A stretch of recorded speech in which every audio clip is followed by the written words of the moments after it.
My stomach twisted into knots as I walked up the steps to the modest building in Fort-Dauphin, Madagascar, that I was going to call home for the next 3 months. I imagined a tin-roofed house with dozens of children running around, chasing neighborhood dogs and chickens. I envisioned walls draped with colorful lambawanis and Malagasy music playing in the evenings as my host mom cooked traditional rice dishes. But my mind was quickly pulled from its anxious thoughts and daydreams when the front door opened and there stood 2 teenage boys dressed in blue jeans that sagged below their hips and backwards baseball caps. They began speaking to me rapidly in accented French that sounded completely foreign to me. But as I listened closely, I heard the words Capital Funk, the name of the hip-hop dance team that I'm a part of at GW.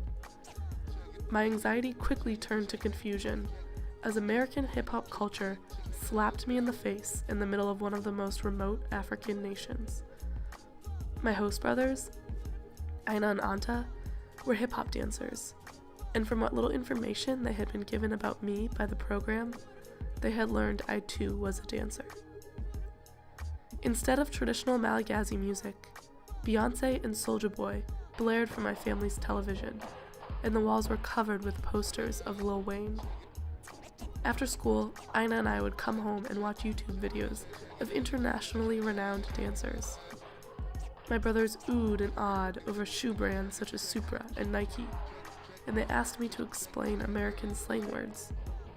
They craved a progressive American lifestyle and believed that I could be a bridge for their understanding of modernization.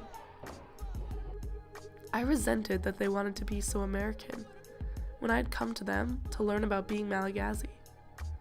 I felt lost amongst the starkness between the cultural similarities and differences that I experienced with my host family, and upset at my perception of the lack of authenticity in their tradition. But it was through dance that my family and I were able to transcend the preconceived notions we had about each other, and that gave me peace with the situation. In the end, I found common ground with my host brothers. For what misgivings we had in language and culture, we made up in our mutual love for dance.